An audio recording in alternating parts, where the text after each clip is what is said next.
So ಇವತ್ತು harvesting ಮಾಡೋಣ. Harvesting ಅಂತಂದ್ರೆ ಸೊ ಮಶ್ರೂಮ್ ಕಟಿಂಗ್ ಯಾವ ರೀತಿ ಮಾಡಬೇಕು ಅಂತಂದ್ರೆ ಜಸ್ಟ್ ನಾನು ತೋರಿಸ್ಕೊಡ್ತೀನಿ. ಸೊ ಇದು ಫ್ರೆಶ್ ಅಂತಂದ್ರೆ ಜಸ್ಟ್ ಡಾರ್ಕ್ ರೂಮ್ ದಿಂದ ಹೊರಗಡೆ ಬಂದಿದ್ರಿ ಇದು. ಸೊ ಡಾರ್ಕ್ ರೂಮ್ ದಿಂದ 2 ದಿನ ಆಯ್ತು ಹೊರಗಡೆ ಬಂದ. ಸೊ ಯಾವ ರೀತಿ ನಾವು ಕ್ರಿಸ್ ಕ್ರಾಸ್ ಕಟ್ ಮಾಡಿದ್ರೆ ನೋಡ್ರಿ, ಜಸ್ಟ್ ವಾಟರ್ ಸ್ಪ್ರೇ ಮಾಡಿದ್ರೆ ಸಾಕು 7 ರಿಂದ 8 ದಿನದಾಗ ನಮಗ ಸೊ ಇದ್ರ ಆಯಿಸ್ಟರ್ ಮಶ್ರೂಮ್ ಅಂತ ಬರುತ್ತೆ. ನಾವು ಯಾವ ರೀತಿ ಹಾಕಿದ್ದೇವೆ ಅದು ಅದಾದ ತಕ್ಷಣ ಇಲ್ಲಿ ನೋಡ್ರಿ 2ನೇ ಬ್ಯಾಚ್ ಅಂದ್ರೆ ನಮ್ದು ಒಂದು 10 ರಿಂದ 12 ದಿನ ಆಗಿದೆ. ಸೊ ಇದ್ರಾಗ ಯಾವ ರೀತಿ ಮಶ್ರೂಮ್ ಬಂದಿದೆ ನೋಡ್ರಿ, ಜಸ್ಟ್ ಇಲ್ಲಿ ನೋಡ್ರಿ.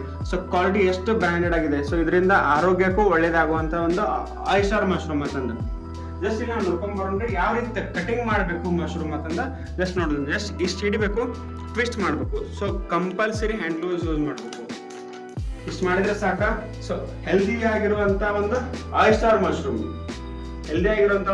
ಮಶ್ರೂಮ್ ಇದೆ ರೀ ನೋಡ್ರಿ.